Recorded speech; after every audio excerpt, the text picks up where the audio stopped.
G'day, folks. Welcome to the Pixel Peepers podcast. Today we are talking to Kurt Sanders, the co-owner of the content division. Thanks for coming in today, Kurt. Oh, mate, fantastic to be here. Now, mate, for the people that don't know you, tell me, who's your favourite football team and just a little bit about the content division, what you guys get up to. My favourite football team is the Brisbane Broncos. We won't go there for two. I've burnt 7 jerseys in the last 2 weeks. Yeah. Not the Powers one. No.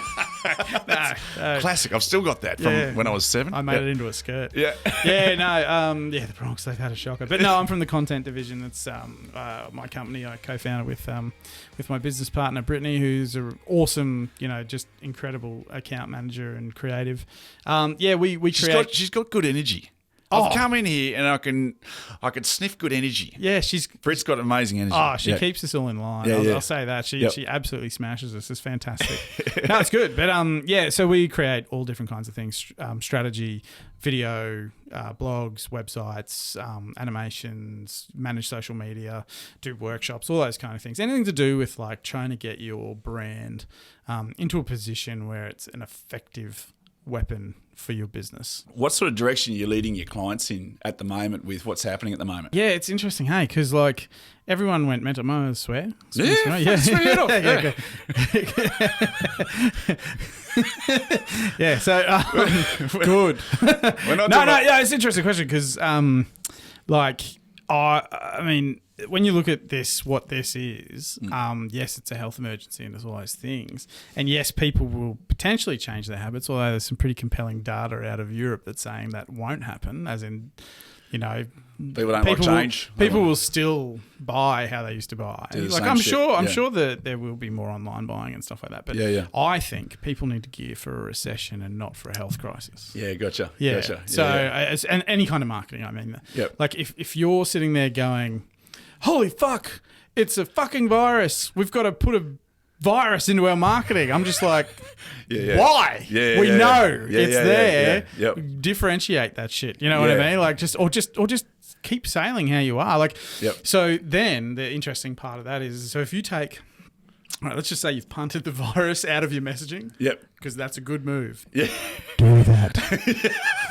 Now, people don't need to hear it. No virus, people. Yeah, they know it's present. They know it's there. I mean, unless you're in the business of it in particular. Whether you own a fucking sanitation company or some shit, like, sure, be cleaner than ever. Like, whatever, that's fine. But the rest of it's really, what it is a dip in demand for things. No, it's not like because of the virus, it's because people won't have money. It's like plan for a recession. Yep. But then secondly, like, so that the way to do that is if you can't sell things online, like if you can't pivot quickly and do that, or if you're just not geared for that, like some services you just can't. Like you have to show up and do stuff. You might be able to sell bookings or whatever.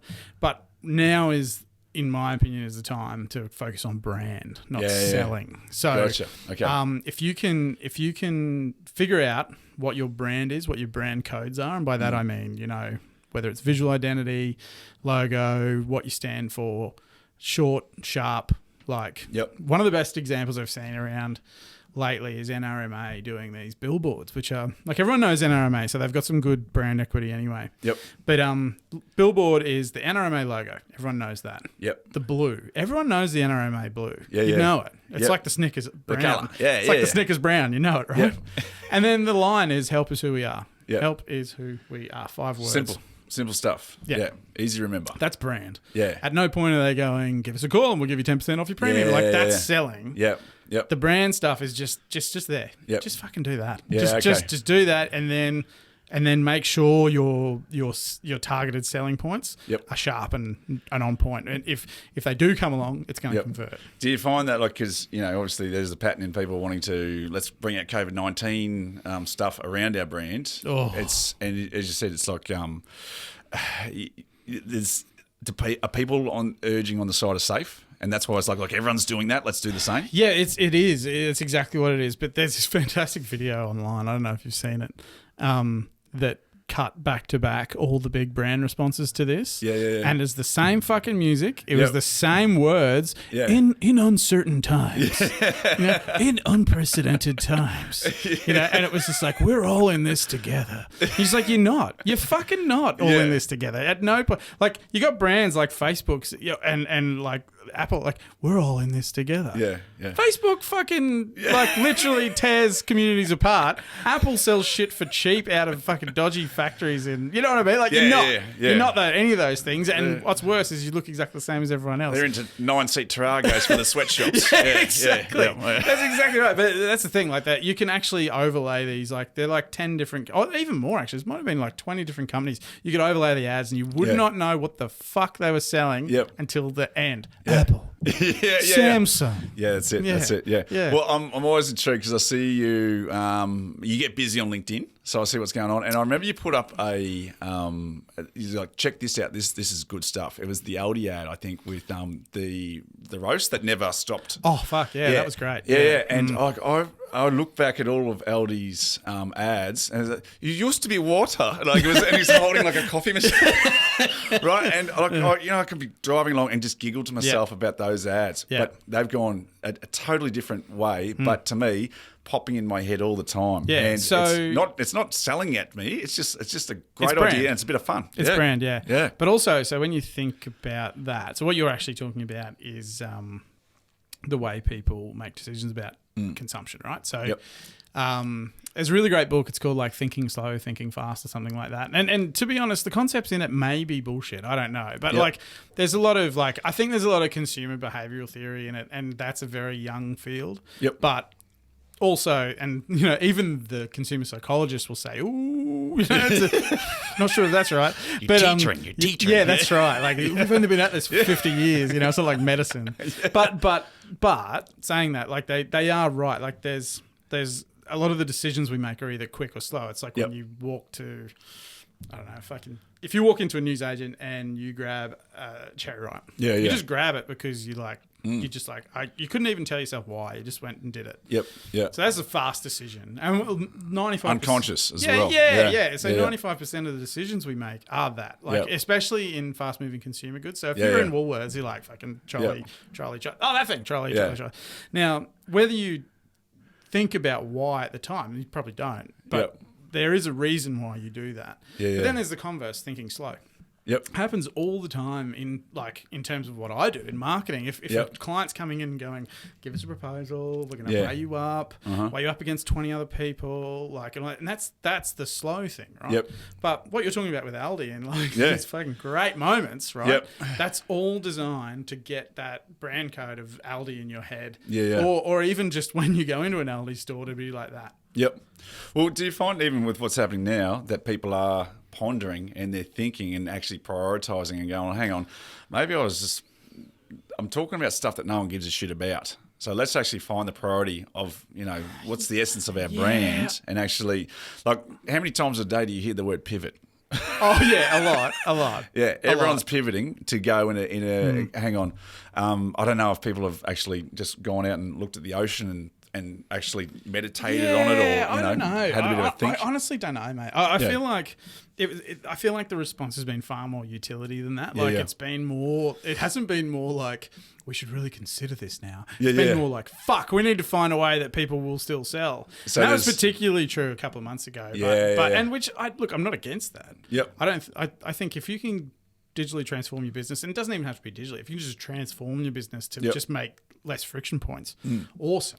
But it wasn't. I don't think they sat there and went, "How's the best way to do this?" They shit their pants and then they did it, right? So look, kudos to the brands that went, pump your brakes. Let's have a look at this. Because this is an opportunity. Yeah, it really is for those brands to sort of go, "Oh fuck," we've been doing this way for ages. Actually, the classic example is when, like, the Prime Minister was like, we would like you all to work from home. You could see the companies that went, no, we don't do that here. And then, like, within a week, it's like, fuck, we need to do that. And you'd be like, and all of a sudden, they figured that out fast. And that now that could be the norm for them from here on. And all of a sudden, thinking like that doesn't get so scary. So, but you can translate that across marketing or whatever, and go, okay, well, we had to think about this. Actually, maybe that next step isn't so scary. Yeah. I think you're onto something there, because people either are woe is me, or there's a fuckload of opportunity out there. Yeah. Let's go down that route. Yeah, so for sure. there is, there's, instead of just doing what we do all the time. Yeah. Hang on, we've got a bit of time to think about this, but hang on, there's a heap of opportunity to be had, and even with people are starting to realise now that you don't need to go sit down and have a coffee for 3 hours and have a meeting. You can do it on Zoom. Mate, fucking my local cafe, he's not interested in opening. He's making more. He's more profitable now. Yeah. Because he's not spending money on time getting things to the tables. Yeah. And I remember I was talking to him the other day. I was like, "Oh, you're gonna get these tables back out?" And he's like, No. No, fuck no. I'm having too much of a good time. He's like, I'm opening later, I'm shutting earlier, I'm making more money. I was like, fucking, that sounds like a good business model to me. Yeah. But I actually think that is a good point, to think about, because people use vanity metrics all the time around we've got this much revenue and we've got this many people working for us. And it's like, it's all horse shit unless you make money. Unless you're profitable, right? That's it. Yep. So it's a good time to look at profitability, I think. Most definitely. Most definitely. Now, mate, what's a pattern of things that you're hearing all the time that you could maybe help people out? And we're talking video here. Is there stuff that businesses can do in-house that can maybe up their game, or sure. Again, pivot. I reckon it's never heard that. What does that mean? It is a good question. I think a couple of things. There's been a couple of examples that I've really liked in the last few months. That brands that did it anyway, and now some are sort of rushing to keep up. But I think a good way to look at this is they call it market orientation. So it's when you own a business or when you work for a business, you instantly become unqualified to market that business. Instantly. Because you're too close to it. And when it's a little baby. Well, and when people go, it's a very good metaphor, because your baby could be covered in shit and you're still like... It's such a darling. Would you look at him? And if someone else is like, that's the ugliest baby I've ever seen. Other people look at him going, would you look at him? Hit it with a stick. But that's the same thing. The same thing, right? With companies. So instantly, if you can come to the conclusion that straight away you're actually unqualified to look at your own business in a balanced way, that's good. So then when it comes to your tactics, which a video is a tactic, it's not a strategy, it's a tactic you do that is defined by the strategy you take. If you go there and you go, okay, well, now I know that I actually have no idea what sells my business, and you can get an outside perspective, and that's not putting yourself in customer shoes, that's asking customers, and even better, observing customers. You can then come up with the things that actually add value to their lives, when it even video, whatever the tactic is, but especially video, because there's a lot of things that we do that we just keep grinding away at, and it doesn't work. Oh, you got to put it on a swivel. You got to. Otherwise, you waste your time. You just waste your time and cash. But all right. So, a really good example, if we're talking in terms of video, there's a really great e-commerce shop called Tile Cloud, and they sell tiles. They fucking sell tiles online. One of the most tangible, I need to see it products. They sell a shitload of the bastards. Now they've got their customer experience down track. They when you get to that site, they rank really well because they do heaps of good content. They advertise on Instagram, Facebook. They do a really good job of that. They have a flagship store as well, even though they're e-commerce. They've got a flagship store. But when you go there, the way you search, so in their mega menu that gives you products, you search in a way that makes perfect sense. So there's no way they came up with those categories. Yeah, gotcha. They came up with those categories from observing the way people searched. Yeah, okay. So that's one thing. That's gotcha. Good. Yeah. So then, especially in tiles, right? You need to see. You need to hold this bastard, right? Yeah. So what they do with their video, and this takes no skill whatsoever. They have an overhead video. They have a bit of cool light. They have warm light or whatever. And all they do is go like this, under the camera. Right, for folks at home, that's daylight and tungsten. Yeah, exactly, right? That's what I'm saying. So people are, all of a sudden, they're not just answering questions, they're removing anxieties. Gotcha. You know what I mean? And that's not getting on camera going, "G'day, I'm John from Tile Cloud. Look at this tile." That's not that. That's shining different lights and going, "Look, this is how the sun through your window will look. This is how a cool neon would look on it," or whatever, right? And then it's okay, well, that has removed my anxiety. Then it's like, okay, this is the tile size, and it gives you like all these great like visuals to see how it would compare to things around you, pot plant, stove, shit like that. So you can put it in situ basically. And then it's like, okay, add that to your sample cart. So they'll give you 5 samples for $15, right? Gotcha. They're bringing that store experience to that's online. a good point. It's actually just subtracting the anxiety. It's not answering questions. It's removing anxiety. Yeah. And then confidence starts building around that. Yeah, absolutely. It's like, Sorry for the interruption, folks, but if you're enjoying this podcast and you want to learn how to make great videos for your business, don't worry, we've got you covered. We've put together a 32-page ebook that's packed full of gold to get you out of the blocks. So head over to No Time Money or Skill and get started. Back to the podcast.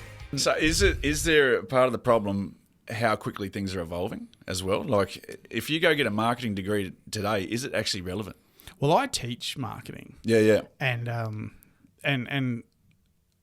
I don't want to bag the unis out because I think they're getting handed a really tough deal with marketing. Like, because, and it's not necessarily because things are changing. It's because I don't think things have that much. Like, all right, you place it this way. You've got a lot more tactics to put into play if you want. Yeah. But really, the fundamentals are still there. It's like, what is the research telling you about the customer? Yeah. What is the brand that you've formed telling you about the equity you have in the market? Yep.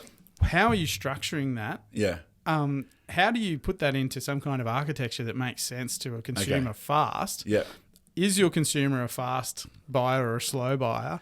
And then choose tactics to reach that thing. So, like, do you think the digital space is a scary space though? Is that scary? Yeah. Oh, like, no, not at all. Like from like all those things still hold true. Yeah. And obviously there's still, I remember seeing a copy back in the 1940s that people still hold as the best copy ever. Oh, sure. Yeah, I can't remember what the newspaper article was, but but now we're into this technological age, this digital age. Does it scare the shit out of people?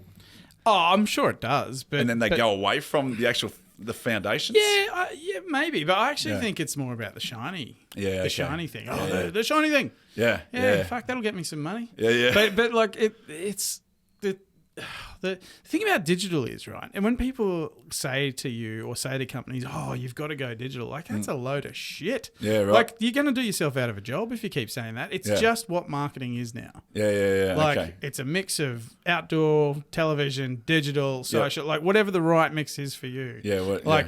And digital's probably a part of it. If you keep saying digital marketing and then traditional marketing. Yeah.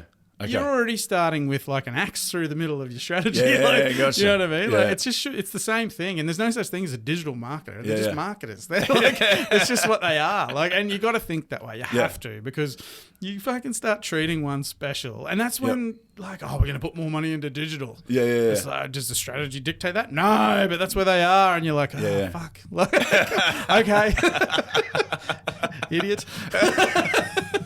Well, mate, with like video, what's something that that businesses could action now just to get going? What can you see that actually could be beneficial to businesses right now? I reckon the thing I was saying about removing anxieties. Okay. If you can use video, like if let's just say you do your strategy and you're like, okay, the tactics are this. Okay, we can use video to deliver some of that at scale, which is what you were trying to do. Yep. Remove the anxieties with it. Like especially, so if let's just say you want to do a big creative thing with just your logo at the end, just be aware where that lands you. Like, gotcha. if you do that, someone will remember your name and they potentially will feel something about you. Like, they'll be like, oh, I saw that ad. Yeah, it was funny. Or like, I saw that ad. Oh, that looked nice. Yeah, okay. Whatever, right? So are you talking about also creating value? Well, maybe, but my point is if you've got that thing, like the nice creative thing or the thing that doesn't sell, just remember what its function is. Like, it's just so people will potentially remember you when they come across a product that's yours. Gotcha. Oh, that thing. Yeah. Right, and then you've got a whole other battle. So that's the other side of it is the tile in the light. Yeah, like it's gotcha. like, okay, so how can we use video to just smooth the edges of this experience? Like tile in the light, fucking a rug in under certain lights, a rug on certain different tiles, a rug on different wall, like, you know what I mean? Like, gotcha. that's utility content. That's further down towards a purchase decision. So just understand where that is. If If you think you've got brand equity and people fucking know who you are, don't do the fancy thing. Do the utility thing. Do you think we've been Tim Short for too long in a way? But the thing is, we have. I still want those 8 steak knives. I'm still looking at the end of those 8 steak knives. But have we been not dumbified? But are we just so used to the same shit that we just accept it for what it is? I don't know, because I'd be thinking if you were used to it, you just wouldn't look at it anyway. You know what I mean? Like, how many things do you turn off to? Because I turn off all the time. Yeah, I know you're trying to sell me something. I'm kind of interested, but you jam it down my throat, and it's a little bit harsh on the ear. Yeah, you know? For example, and also it comes down to like knowing this customer market orientation I was talking about. I could have fucking I'm Tim Shaw from Demtel, and these are the 8 steak knives. Look at me cut through the boot. You know what I mean? Yep. That's kind of cool. But I tell you what's more cool is when I see a beautiful, even if it's just static image of beautiful Japanese knife set, and the light shines off it in a certain way. Shimmer. But if we're talking about what I've literally just told you was the yell and sell, the top funnel inspirational thing, and the utility thing. They're all video. They're all ways of effectively using it. They all appeal to different audiences, but just find yours. Find what works for your audience, and just don't forget the brand. Now, I'm not against having values for staff and stuff, but you ask the majority of staff once they've had that HR briefing. Now, these are our values: A, B, C, D, E, F, G, and fucking 2 years later, what are our values? No idea. What a load of shit, right? No idea. So, but the same thing happens with brand. They go, strategic vision, fucking, brand personality, values, brand, and it's choose one thing. Have a sentence that sums it up. And out of that sentence, choose 3 words that will reflect well. Do you feel it's a bit like email? I love my brother, right? When you go, how you going? Good. How's the kids? Good. Boom. That's it. Talk next week. But the conversation, I was on with, you get some clients that are, have you got 20 minutes?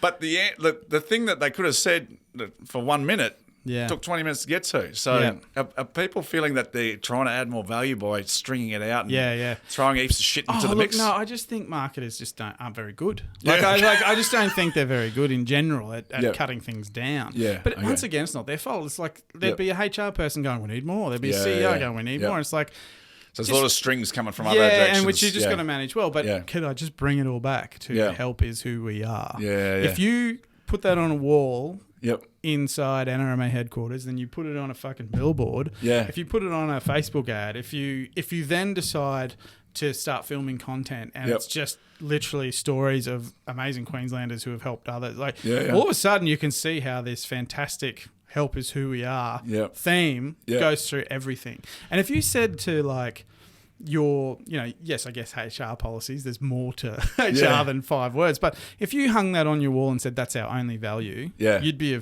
doing pretty well. So it goes through everything you do, right? So it's still transactions between human beings, isn't it? It's like sure. It's so if you're helping people, solving problems for people, you're halfway there. For sure. And I just think that's masterfully simple. Yeah, you're right. There can be a 12-page list of values. Mate, I do a lot of strategy work, and I'll never forget one of our clients. Oh, they weren't a client at the time, but they became a client. One of our clients called me and were like, hey, do you guys do content strategy? And I was like, yeah, I do. Yeah. And she's like, oh, cool. Okay. Would you come in? I just would really like you to walk me through what this document says. And I'm like, what is the document? And they're like, it's a 40-page strategy document we got from an agency around our content. I was like, oh, okay. And I'm thinking, fuck, there's a lot in that. And then I was like, but maybe maybe they need some good points. Yeah, some good shit. And I got it down to, I think it was 8 pages. I condensed that wole thing down to 8 pages, and they execute it and does really, they do a good job with it. And it doesn't say anything less than what those 40 pages said. It's just you just don't need that. No, in market, you don't need that stuff. It's the battle to keep it as simple as possible. The battle of what to leave out. I just feel sometimes people feel that they're adding value by elongating things. Oh, I know. Look, it's not. I'm not universally saying I'm correct about that because it's marketing, it's not heart surgery. So it doesn't matter that much. But like the point is like if you can decide to leave out a whole heap of stuff, and you can look at it from a brand performance level. You can be like, well, we've got 3 brands. Yep. This one sucks. Yeah. And you're like, oh well, we'll see where it's at next year. And it's like, you could kill it. Yeah. You could kill it off. You know what I mean? Yeah. There's obviously there's a lot of I don't know. Have you ever thought if Mark Zuckerberg had a bad feeling about the world, he could infect it into Facebook, and he could just it's like, oh, I don't like humans anymore. Well, that's how it started, wasn't it? Didn't he just be like, ugly chicks? I'll make something. What a piece of shit! What a piece of shit! But just like that, that's like if you've got something cynical or negative that you want to infect into the for sure. That's I don't know. There's awareness. You've got to be aware. Hang on, have we got toxic people working for us? Are there, there are people in the industry that or working for us that don't fit what we're trying to do, and is that coming out in our brand? For sure. I think the team is important. It really is. And you can always tell when someone's about to bullshit you in a marketing meeting. You'll be like, here's the team. Team member A is going to do a presentation on what we've been up to this year. Yeah, right. And you can see him going, not much. A lot, but none of it's worked and all this sort of shit. And it's not, once again, I don't think it is the toxicity. I'm sure there is a bit of that shit, but really it's about the too many cooks. It really can be about that. Yep. But and you just got to have the wherewithal to kind of say, all right, today we're going to leave some stuff out. Yeah, gotcha. What are we not going to do to make everything else we do a bit more effective? So I find that everyone's watching YouTube. I don't know what the stats are on how much video people are watching a day, but I think people are becoming pros at watching video. They're becoming professionals. They're watching so much of it that they could sniff shit. It's like before it even starts. Yeah. So when it first came out, it's like, email. When email first came out, everyone read the whole email and all that sort of stuff. But the more video and stuff people do, you've got to keep raising the bar, because if you hint of shit, then people are going to suss you out pretty quickly. The thing about video is, I love great video marketing. When it's done really well, you hardly notice it. No, when it's done seamless. really well, Seamless, you don't even know that it's there. Yep. It's actually, sorry, I don't want to bang on about it, but that tile thing was a perfect example. It was literally when I was there, my wife was like, how does this tile look in that fucking light? And I was like, well, look at this. It was there. Yep. And that was great. But I told your whole bloody house. I know. But I love video. When you're using video for marketing, I love the idea that you can, even in those utility videos, you can tell an incredible story. And it's not, I don't mean that with,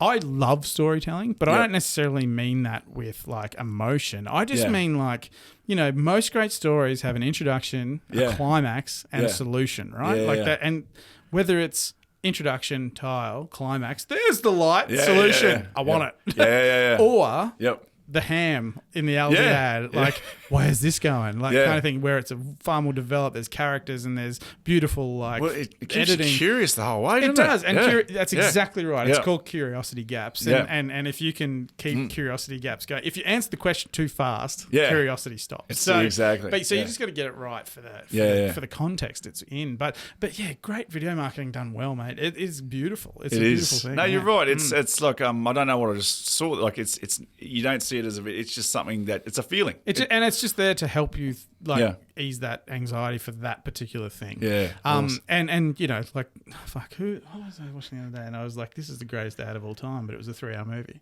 Yeah. I can't remember what it was. Oh, this is how good it is. Dance with the Wolves. Kept me a bit of cannibalism. But it was God, what was it? It was it was the Eurovision movie on Netflix.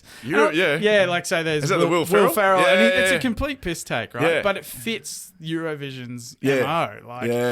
They're up their own ass, they overblown, and it's exactly what this movie was. And I guarantee you I will watch Eurovision now because of it. It could have been the longest Eurovision ad ever.